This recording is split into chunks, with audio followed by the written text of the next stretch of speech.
Sir ഇപ്പം ഏകദേശം 40 years ആയി ഫിലിം ഫീൽഡിലേക്ക് വന്നിട്ട്. അപ്പൊ സാർ ആദ്യകാലങ്ങളിലും ഒക്കെ ഫിലിം ഡയറക്ട് ചെയ്തു, മിഡിൽ ഏജ്, ഇപ്പോഴും ഒരു ഡിഫറൻസ് ഇല്ലേ സാർ? എന്റെ ഗുരുവായൂരപ്പ, ഈ വരുന്നത് ആരാ? സുപ്രീം കോർട്ടിലെ അഡ്വക്കേറ്റ് ആനന്ദ് ശർമ്മയാ. ഇപ്പൊ ജേർണി ഉണ്ടല്ലോ, ഇപ്പൊ ഒത്തിരി ഡിഫറെന്റ് ആണ് പഴയ കാലം വെച്ച് നോക്കുമ്പോ. ആ ഒരു ചേഞ്ച് സാർ എന്താ ഫീൽ ചെയ്ത്? ഇനി പറ, ഞാൻ കേക്കട്ടെ. ഇപ്പൊ എങ്ങനെയെന്ന് പറഞ്ഞാല് ഇപ്പൊ ഒരു സൗഹൃദമാണ്, കൂട്ടായ്മയാണ്, ഫ്രണ്ട്സ് പോലെയാണ് ഇപ്പൊ സിനിമ എടുക്കുന്നത്. എല്ലാവർക്കും മനസ്സിലായേ. അതായത് നേരത്തെ ഒരു സംവിധായകൻ, ക്യാമറാമാൻ, തിരക്കഥാകൃത്ത്, പ്രൊഡ്യൂസർ എന്നൊക്കെ പറഞ്ഞൊരു തസ്തിക ഉണ്ടായിരുന്നു. നായകൻ, നായിക എന്നൊക്കെ പറഞ്ഞിട്ടുണ്ട്. ഇപ്പൊ ആ തസ്തികയൊന്നും ഇല്ലാതെ ആയതുപോലെയാണ് ചേർന്ന ഒരു സിനിമ. അപ്പൊ സാറിന് കമ്പാരിറ്റീവ്ലി കുറച്ചുകൂടി ഫ്രണ്ട്ലി ആയിട്ടാണോ ഇപ്പൊ തോന്നുന്നത്? ഞാൻ ഈ ന്യൂജനാണ്, അതല്ല ഇങ്ങനെ നടക്കുന്നത്. ഈ ഒരു തന്നോട് തർക്കിക്കാൻ ഞാനില്ല. മാറ്റം വന്നപ്പോഴേ 1 മണിക്കൂർ ചെന്നിരുന്നാൽ വൃത്തിയായിട്ട് ഡൈ ചെയ്ത് തരും. പക്ഷെ ഡൈ ചെയ്താ പോയി. പുലിയാണ് കേട്ടാ. ഈ ലുക്ക് കിട്ടത്തില്ല. അപ്പോ ഈ ലുക്ക് കിട്ടത്തില്ല.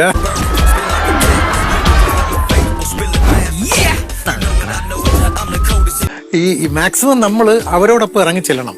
നമ്മൾ അവരെ മാറ്റി നിർത്താൻ നോക്കരുത്. അതാണ് എന്റെ ആറ്റിറ്റ്യൂഡ്. അതാണ്. അയ്യോ, അങ്ങനെ പറയരുത് ഫ്രണ്ട്സ്. ഇവൻ ആത്മഹത്യാനായിട്ട് വിഷമം വാങ്ങിച്ചോണ്ട് നടക്കുക. അത് എത്ര ശരിയാ. ഇത് കണ്ടോ, ഇപ്പൊ 10 പൈസക്ക് പോലും ഗതിയില്ല. ഇപ്പൊ എന്റെ കഴിഞ്ഞ സിനിമ ചെയ്തതിൽ ഈ നരച്ച തലമുടി ഉണ്ടായിരുന്ന ഒറ്റ ആള് ഞാൻ മാത്രമേ ഉള്ളൂ. It's impossible. എല്ലാ ടെക്നീഷ്യൻസും പിള്ളേർ തന്നെയായിരുന്നു, പയ്യന്മാരും പെൺകുട്ടികളും ഒക്കെ തന്നെയായിരുന്നു. തമ്പുരു നീട്ടുവാ, താരാട്ടു പാടി ഉറക്കിടുവാ.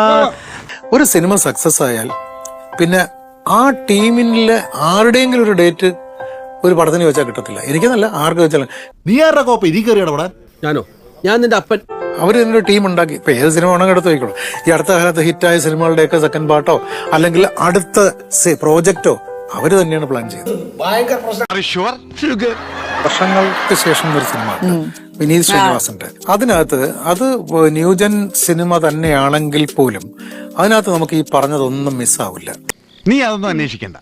മനോഹരമായ ഒരു ആറ്റിറ്റ്യൂഡുള്ള ഒരു സിനിമ ഞാൻ ഈ അടുത്ത കാലത്ത് സത്യം എനിക്ക് ഭയങ്കര ഇഷ്ടമായി സാർ.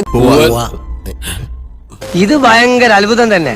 എന്താ ഞാൻ ശരിക്കും വിനീതിനെയും നമ്മുടെ ധ്യാനെയും വിളിച്ച് ഞാൻ പറഞ്ഞു, നല്ല ഫിലിം. ഞാൻ ശ്രീനിയേട്ടന്റെ അടുത്ത് പറഞ്ഞു. നമ്മൾ തമ്മിൽ ഇവിടെ വെച്ചൊരു വാക്കുവല്ലേ നല്ലത്.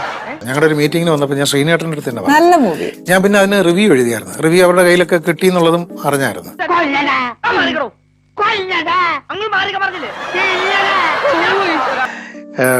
ഏറ്റവും രസകരമായ കാര്യം, ഞങ്ങളുടെ തലമുറയിലെ ഡയറക്ടേഴ്സിനെ കൊന്നിരിക്കുന്ന സിനിമയും കൂടെയാണ്. അവിടെയും കൂടെ ഒരു കാര്യമുണ്ട്. ചേച്ചി ഇപ്പൊ ഈ വീട്ടിൽ നിന്ന് ഇറങ്ങിയില്ലെങ്കിൽ പലയൊടിച്ച് ഞാൻ റബ്ബർ ഷീറ്റാക്കും. തകർന്നു പോയത് ഈ നവീന്റെ ഒരു ക്യാരക്ടർ ഉണ്ടല്ലോ, ആക്ടർ. 8 പടം പൊട്ടിയിട്ടിരിക്കുന്നതാണ്. മറ്റേ കഥയൊന്നും എനിക്ക് കേൾക്കണ്ട. ഞാൻ 7 പടം കഥ എല്ലാം പൊട്ടി. ഡയറക്ടറെ കണ്ടപ്പോ ഇനി 8ാമത്തതും പൊട്ടാൻ പോവാ. ഓ അത് ശരി. തൊട്ട് കേൾക്കണ്ട, അതും പൊട്ടുവാന്ന്. നീ എന്നെ കൂടുതൽ അപ്പൊ ആ വൃത്തസ്ഥാനം എന്ന് കേട്ട് ഞാൻ ഒരു 5 മിനിറ്റ് അവിടെ നിന്ന് ചിരിച്ചായിരുന്നു. ഭയങ്കരം തന്നെ. പിന്നെ ഞാൻ നമ്മളെയും കൂടെ ചേർത്താണല്ലോ പറഞ്ഞിരിക്കുന്നത്.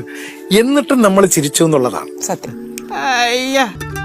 പൊടപട്ടി ഇവന്മാരൊന്നും ജീവിതകാലത്ത് നന്നാവില്ല. അയ്യോ.